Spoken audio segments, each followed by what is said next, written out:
Hello, good morning. So let's see. Let's start the class summary today. Okay, so we will continue to discuss how can we solve the linear recurrence. So we are going to use the method of trying to find a particular solution and a homogeneous solution, so that we combine them together to get the total solution of our recurrence. So for particular solution, it is usually found by some clever guessing. So for instance, we have this recurrence relationship an plus 2an minus 1 is equal to n plus 3. So a particular solution is a case where we forget about the initial condition, but as long as there is some initial condition that makes it correct, then we call this a particular solution. Now, because the resulting, you see that the resulting sum of this an and then 2an minus 1 is a linear function in n. So it may be good to guess that an itself is also a linear function in n. So a linear function in n plus another linear function in n should naturally give us a linear function in n as well. So let's guess an to be equal to bn plus d. So this is a linear function in n, right? So after that, we try to solve what is the b and what is the d that we can satisfy this equation. And in that case, we will get a particular solution. Okay. Now, how about this one? This time, we will have an minus 1 is equal to n plus 3. So naturally, this is a linear function in n. So we will guess an is a linear function, and then we will see whether it works. But unfortunately, the coefficient of an and the coefficient of an minus 1, it turns out that one of them is 1, the other is minus 1. So if it is just a normal linear function, let's say an is equal to bn plus d, then we will have bn plus d here, and then we will minus something like b of n minus 1, and then plus d as a result. So the n parts will get cancelled. So we have bn here, and then we will later minus another bn here. So that means that if we just assume that an is a linear function, in that case, the n term will get cancelled and we will never get n plus 3. So what do? So in that case, we guess an to be more complicated. This time, a reasonable guess will be we let an to be a quadratic function, one more level higher. So if we guess an to be something like bn squared plus dn plus e, then in that case, plugging it here, we will be able to solve this. So in that case, the constant b doesn't matter. The constant b doesn't matter as long as you have, let me see, the constant b matters, but then the constant e may not matter. So in such a case, yeah, because if you let this one to be bn squared plus d n plus e, let me see, so what will happen? So the bn squared will get cancelled. So the b part, it won't matter, I should say. So any b, as long as it is not 0, should work, because it will get cancelled anyway. But in any sense, then we should get an to be something like this. I hope, yeah. So after doing this, you solve for b, d, n, and then you get the result. Another case, okay, so this time we have an plus 2 times an minus 1 plus an minus 2 is equal to 2 to the power n. Now, because the resulting of the sum of them is an exponential function in n, 2 to the power n. So naturally, we will guess an to be of the form of something times 2 to the power n. So perhaps a reasonable guess will be an is equal to b times 2 to the power n. And after plugging it in, then we really find such a b, and then that works. So in that case, yeah, we have a particular solution. So a particular solution is anything that after plugging it in, it works, then it's okay. So because it means that for some particular initial condition, it will be correct. Now, so we assume that we can now find the particular solution for recurrence. So what remains is we want to find out the homogeneous solution that represents the 0. So homogeneous solution is important because it is the part that can vary the the behavior of the function, so that it will be used to adjust to the, so the homogeneous solution is allowing us to adjust the solution based on the initial condition. So a mechanical way, so this part is actually mechanical, so we don't need to think much. Okay, is, so we have the original recurrence, so we want to get the homogeneous solution, so we get the recurrence relationship, but then we set the right hand side to be equal to 0. So we want to find out what kind of an, what kind of functions for an will make the resulting thing a 0.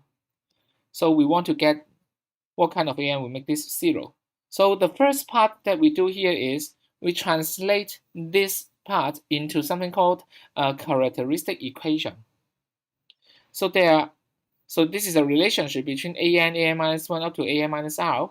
So what we are going to do here is we transform it to something like c0 times x to the power r plus c1 times x to the power r minus 1 up to the last term is plus cr times the constant term 1 is equal to 0. So we call this a characteristic equation. So for instance, in the previous case, we'll have this one as the recurrence relation part, and then we first set it to be 0. And then the corresponding characteristic equation will be x squared plus 2 times x plus 1 is equal to 0. Is that okay? And for the former one, for this one, after setting this to be 0, the characteristic equation will be x minus 1 is equal to 0. Is that okay? So in general, so we may have a relationship of an with up to the previous r terms, so this n minus r. Then in that case, the characteristic equation will have degree r. Okay. And next, we solve for the roots for this characteristic equation. So for a characteristic equation with degree r, there should be r roots. Some may be repeating, but then there are going to be r roots. And then if alpha, let's say, is the particular root, one of the roots of this characteristic equation, then we find that if we plug in alpha to the power r here, then this will be 0. Is that okay? And similarly, if we plug in alpha to the power n here, then it will be something like, okay, so let's plug in alpha to the power n here. Then what will happen? Now alpha to the power n minus 1 up to here is going to be alpha to the power n minus r. Am I correct? Then this whole thing will be equal to alpha to the power alpha to the power n minus r multiplied with this part after we take the common terms. So this will be 0. Is that okay? So what I want to say is that once we have computed the roots of a characteristic equation, then alpha to the power n will be a solution for an. And also, any constant multiplied with alpha to the power n will also be a solution for the homogeneous equation. And because of this, so this represents 0. This represents 0. 0, 0, 0, 0. So if I plug in an to be this one, the whole thing will become 0. Okay? And more, suppose that we really have, so let's talk about the case where we have distinct roots. So suppose that alpha 1 is a distinct root, alpha 2 is another root, alpha r is another root, something like this. Then we see that by plugging this as an, then it will make the whole thing 0. Also, by plugging this into an, it will make the whole thing 0. So if I add these two up, it will be 0 plus 0. So it is also 0. So after some checking, you will see that when we set an to be something like this, then it is a homogeneous solution. And then for this homogeneous solution, we will have degree r as the freedom. Because you can have, you can make a choice of what A1 you want to choose, what A2 you want to choose, and up to what AR you want to choose. So this is a equation that has a degree of R as its freedom. So naturally, if we plug in R initial conditions, then we will be fixing this A1, A2 up to AR. And in that case, once the initial conditions with R terms are fixed, then we will be able to solve completely what is the homogeneous, what is going to be the total solution of the problem.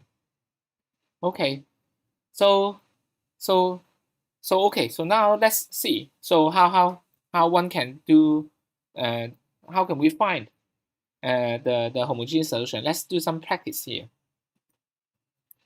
Okay, so this is the recurrence relation for the Fibonacci sequence. So an is equal to an minus 1 plus an minus 2. So if you want to put it into the standard form, we put everything onto the left-hand side. We will have an minus 1 minus an minus 2 is equal to 0.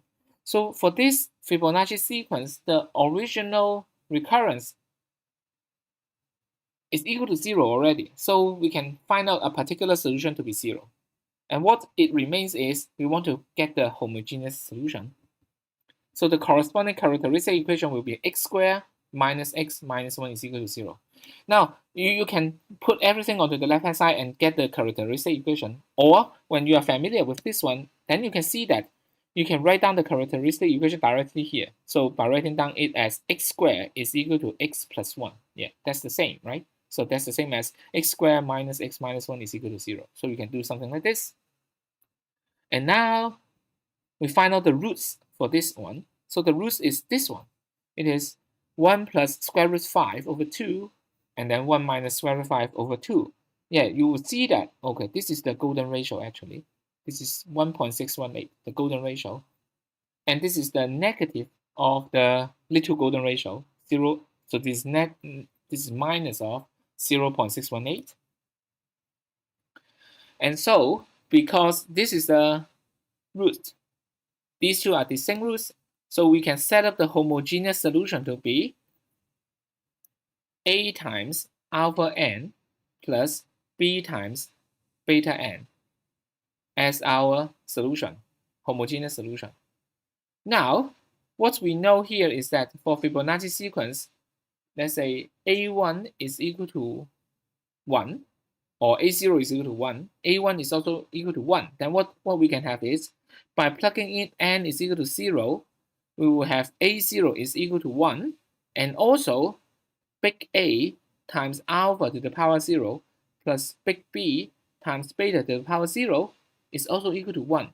So we will have one equation that is linking about big A and big B.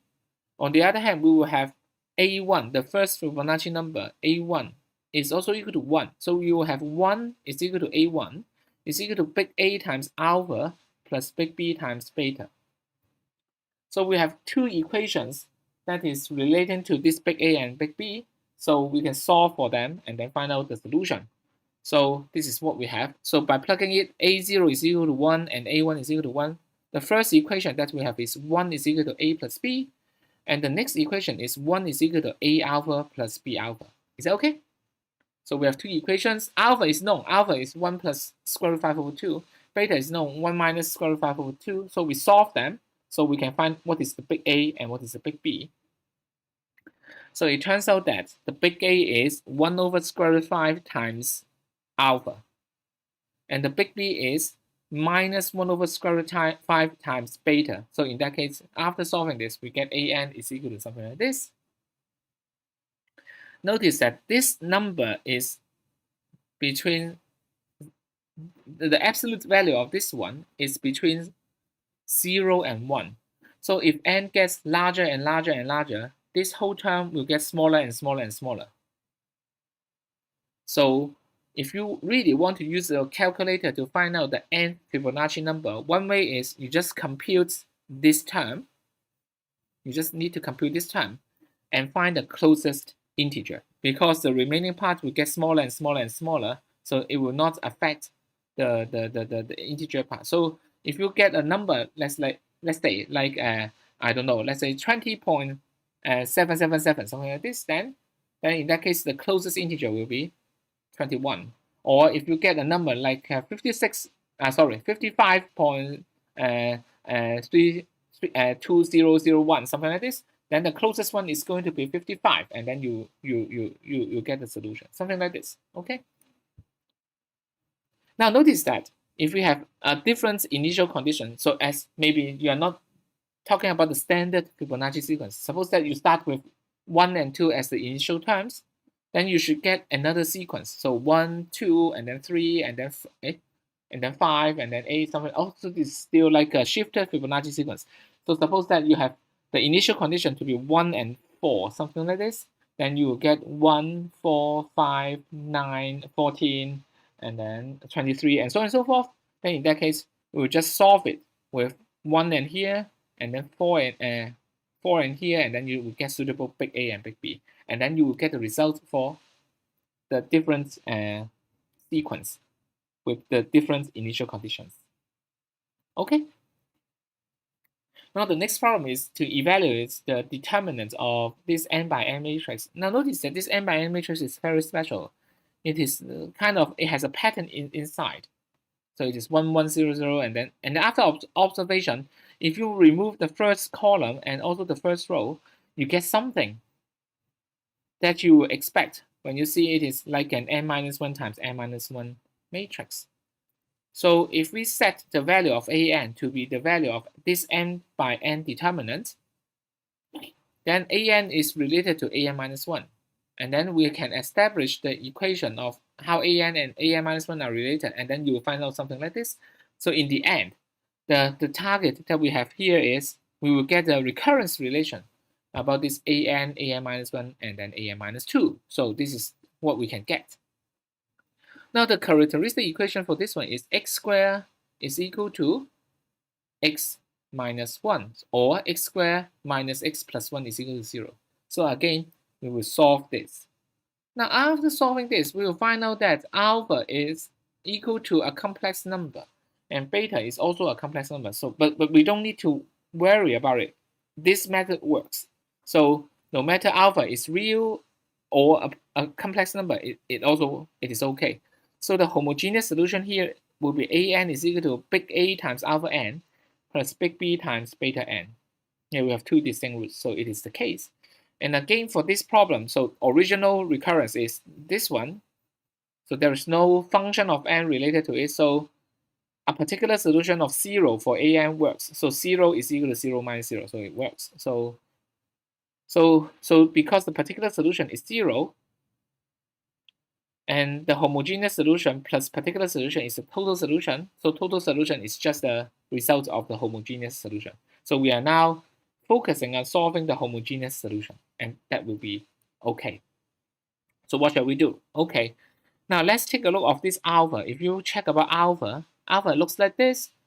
So it is usually good when we are dealing with this complex number to the power n. It is best to change this complex number into the polar form. So the polar form is like cosine theta plus I sine theta multiply, this whole thing multiply with some constant. So here alpha actually is this one. This point actually corresponds to a length 1 in the distance from the center. So alpha is like this: cosine pi over 3 plus I sine pi over 3. So cosine theta plus I sine theta. And beta is cosine pi over 3 minus I sine pi over 3. So the homogeneous solution will be equal to what? The solution will be equal to big A times alpha to the power n. So alpha to the power n is this, the whole number to the power n. But cosine theta plus I sine theta to the power n is going to be cosine n theta plus I sine n theta. So this is the benefit of using polar coordinates or polar form to represent a complex number. So the homogeneous solution will be big A times cosine n pi over 3 plus I sine n pi over 3 plus big B times cosine n pi over 3 minus I sine n pi over 3.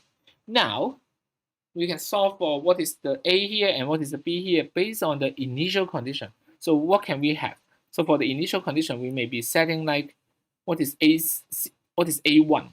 So A1 will be like, so you shrink it, just have 1. Okay, A1 will be something like this one. A1 is going to be equal to 1. And A2, we just look at this part. right? And this is A3, right? So A1 is this part, A2 is this part, and A3 is this part, right? So A1 is equal to 1, A2 is equal to 0, and so on. So by plugging it, A1 is 1, A2 is 0, then we can solve for this A and this big B.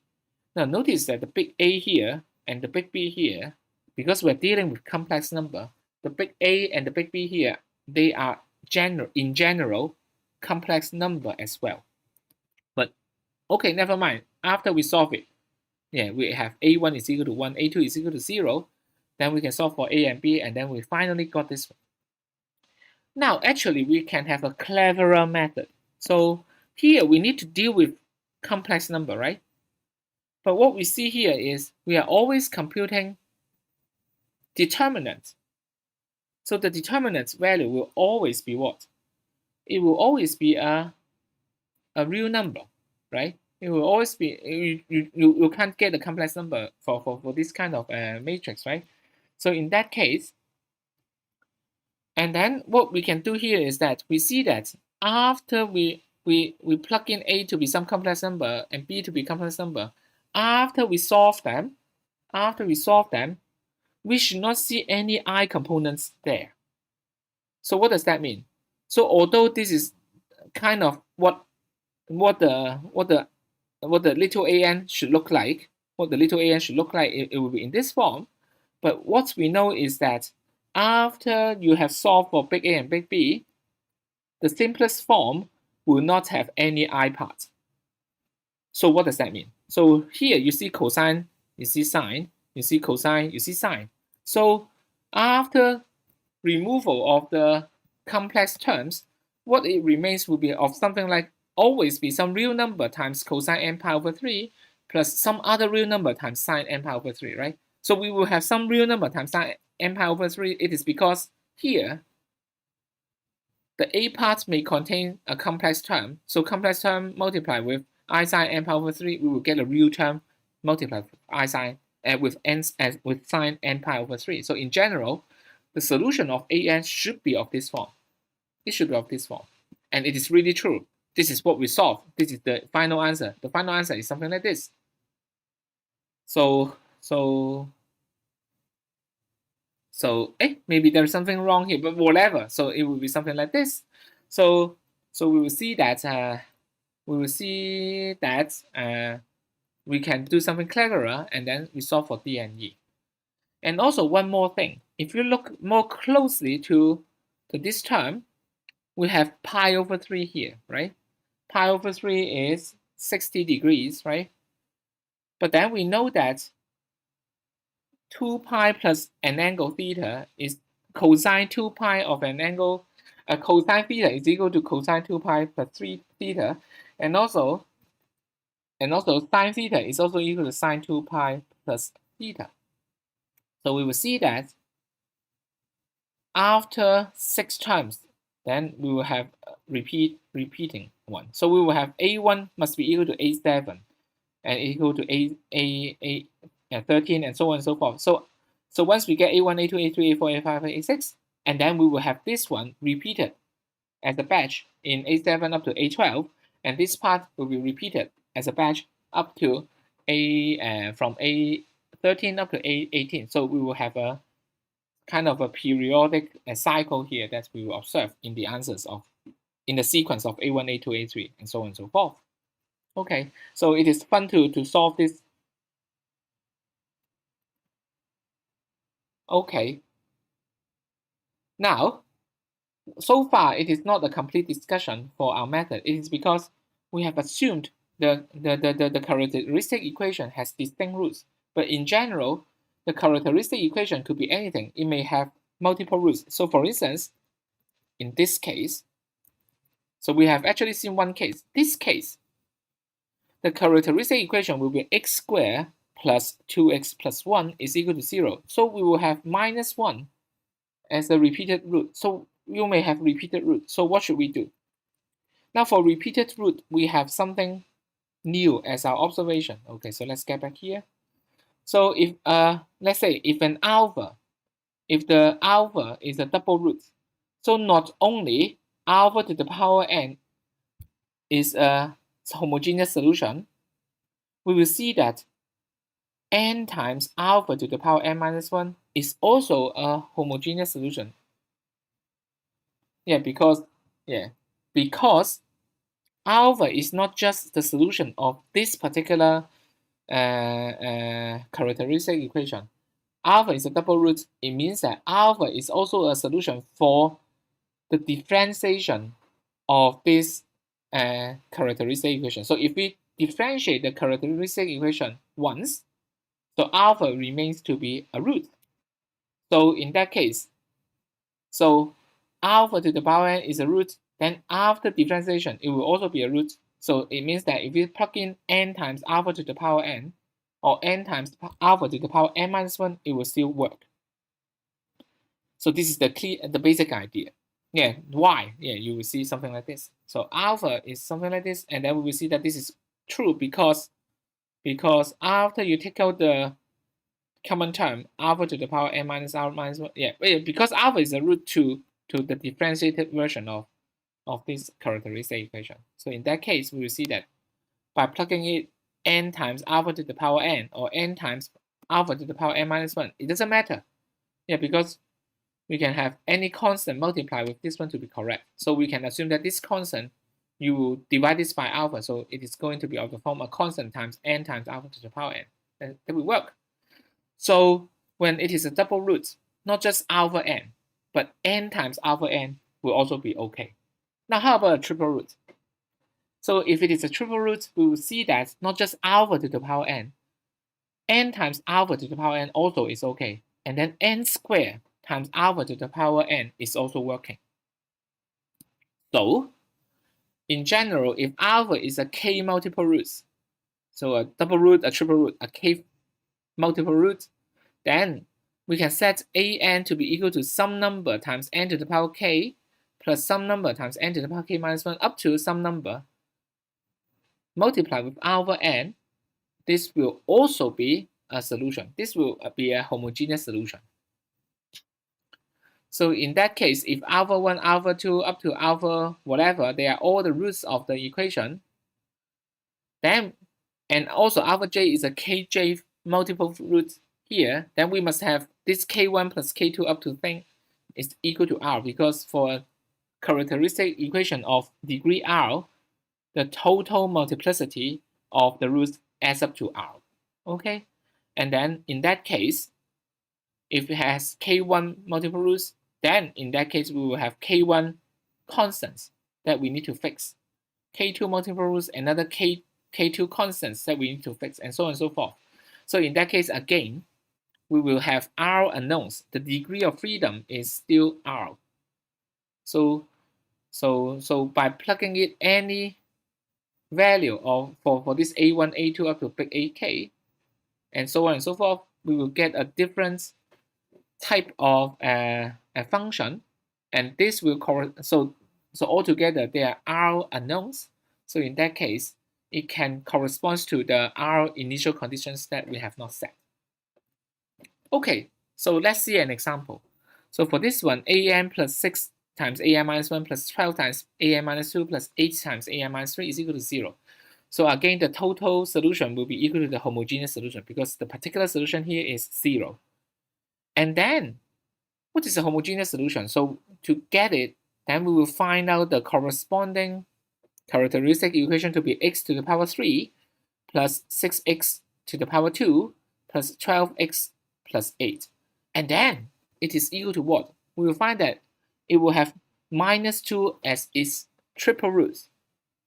Okay, so it is triple root, so in that case, the solution will be minus 2 to the power n multiplied with some constant plus some other constant times n plus some other constant times n squared. And then by solving this a1, a2, a3 based on the three initial conditions. Here, an is related to the previous three terms. So in order to fix the sequence, we need to give three initial conditions. So once we have three initial conditions, we will be able to solve this big A1, big A2, and big A3. And then solve the total solution for this case.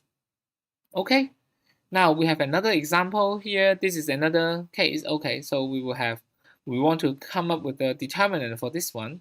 So it is also recurring. So this is, if an is related to something like, if you remove the first row and the first column, you will see that the remaining part is the determinant for the case of n minus 1 times n minus 1 of the same pattern, right? So using the same idea as before, we should establish a recurrence for this one. It should be something like an, perhaps it is equal to 2 times an minus 1 and then minus an minus 2, something like this. So the characteristic equation here will be x squared minus 2x plus 1 is equal to 0, something like this. So you can solve for this, and then based on the initial condition, so a1 is equal to 2, and then a2 is equal to perhaps 3, and then you can solve for this. And then this is the last example for today. So we have this is the famous game called the Tower of Hanoi. So the Tower of Hanoi has n discs. They are of distinct size, and then we have 3 pegs. The purpose is to move all the discs to the peg on the rightmost part. Okay, but there are some rules. Okay, because these have different size. Okay, we need to maintain 2 invariants. They are the restrictions. Okay, so the first one is, each time we move, we can move a particular disc into some peg, whatever we want. But then we can never have a large disc on top of a smaller one. So if I have initially, so the Tower of Hanoi has n discs, right? If I initially have 2 discs, only 2, just the top 2, we forget about the remaining. So one way to move the 2 discs onto the right hand side is, we move the first one, the smallest one, to here, the next one to here, and the first one back to here, something like this. We can finish this move in 3 steps. And then, what is the minimum number of moves that we have? Okay. So for this problem, we can solve it exactly. So by using a recurrence to describe the minimum number of moves. So let's say the minimum number of moves when there are n discs is let's say big M of n. Okay, so we need number of moves m, but then we have n discs m of n. Okay, now how is m of n related to the smaller case? Now, in order to get the minimum number of moves, one way that we need to do so is, we need to find out some way to transfer the top disk, the first n-1 disk, somewhere, so that we can place the largest disk to the rightmost part, because this has to be needed in the final solution. And to do so, there is only one possible case. We must have all these n-1 disks in some clever method to put it to the middle peg, so that we can use one step to move the largest disc to the rightmost part, and then we use so we keep this unmoved, and then we use the best method to move the top n-1 disc back to the rightmost part. Okay, so it is rather restricted. There is no freedom at all. So we can see that the number of moves to move n discs must be equal to the number of moves to move n-1 disc plus 1 plus the number of moves to move n-1 disc again. So we can have something like m of n is equal to m of n-1 plus 1 plus m of n-1. Okay? So there is no repeated root at all. So this is just an interesting question. So in that sense, the characteristic equation, we can find a particular solution for this case. A particular solution is -1. Is that okay? -1 is equal to -1 plus 1 and then plus -1. So -1 is a particular solution. And then for the homogeneous solution, we solve for the characteristic equation of x is equal to 2. So we will find that the homogeneous solution will be something like big A times 2 to the power n. And after you solve this, you will find that the total number of minimum moves, it turns out to be exactly 2 to the power n minus 1. So you can solve this. Now, recently, I have attended a conference, and then the people there study the case where we have more than one peg. So in the case of more than one pack, the solution could be a little bit more complicated. But let's see if you can. So some of the questions are actually open. Yeah. So for instance, how to get the minimum number of moves when we have k packs. So far we can only have upper bound and lower bound. There's no complete solution for this. But then for 3 packs, we can solve this completely. Okay, so that's all for today. And then we don't have a tutorial next Tuesday. It is because it is going to be our exam 1. So we will resume our class summary next Thursday. Okay, see you then. So let me quickly check if you have any questions. So let me double check. Okay, so thanks all for coming. So it doesn't seem that you have lots of questions. Yeah, so good luck to your exam. And then if you have any questions, I will check the question form and see, yeah, I can answer you in time before your exam. Okay, thanks.